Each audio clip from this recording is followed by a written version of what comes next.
بسم اللہ الرحمن الرحیم۔ نشر الطیب فی ذکر النبی الحبیب صلی اللہ علیہ وسلم۔ 34ویں فصل، حضرت صلی اللہ علیہ وسلم کی اپنی امت پر شفقت۔ گزشتہ فصل میں حضرت صلی اللہ علیہ وسلم کے ذاتی جمال و کمال کا بیان تھا۔ اس فصل میں یہ بیان کیا جائے گا کہ آپ صلی اللہ علیہ وسلم کا اپنے ان غلاموں کے ساتھ کیسا رویہ تھا جو آپ صلی اللہ علیہ وسلم کے خادم نہیں تھے۔ پہلی روایت، حضرت عائشہ رضی اللہ عنہ فرماتی ہیں، ایک مرتبہ نبی کریم صلی اللہ علیہ وسلم تمام رات ایک ہی آیت تلاوت فرماتے رہے۔ حضرت ابو عبید رضی اللہ عنہ نے حضرت ابو ذر رضی اللہ عنہ سے روایت کیا کہ لوگوں نے حضرت ابو ذر رضی اللہ عنہ سے پوچھا کہ وہ کون سی آیت تھی؟ فرمایا یہ آیت تھی، ان تعذبہم فانہم عبادک وان تغفر لہم فانک انت العزیز الحکیم۔ اگر آپ انہیں عذاب دینا چاہیں تو وہ آپ کے بندے ہیں، اور اگر آپ معاف فرما دیں تو آپ غالب حکمت والے ہیں۔ فائدہ، اس میں آپ صلی اللہ علیہ وسلم نے اپنی امت کے لیے دعا فرمائی جیسا کہ مضمون سے ظاہر ہے۔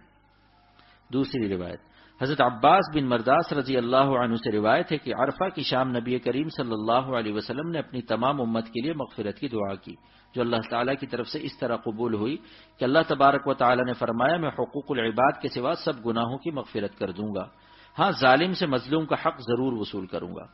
آپ صلی اللہ علیہ وسلم نے دعا فرمائی، یا اللہ اگر آپ چاہیں تو مظلوم کو اس کے حق کے بدلے میں جنت دے کر ظالم کو بخش دیں۔ مگر اس شام یہ دعا منظور نہیں ہوئی، لیکن جب مزدلفہ میں صبح ہوئی اور آپ صلی اللہ علیہ وسلم نے پھر یہ دعا فرمائی تو قبول ہو گئی، اور آپ صلی اللہ علیہ وسلم نے تبسم فرمایا۔ حضرت ابو بکر و عمر رضی اللہ عنہما نے عرض کیا، یا رسول اللہ، ہمارے ماں باپ آپ صلی اللہ علیہ وسلم پر قربان ہو اور اللہ آپ کو ہمیشہ ہنستا ہوا رکھے۔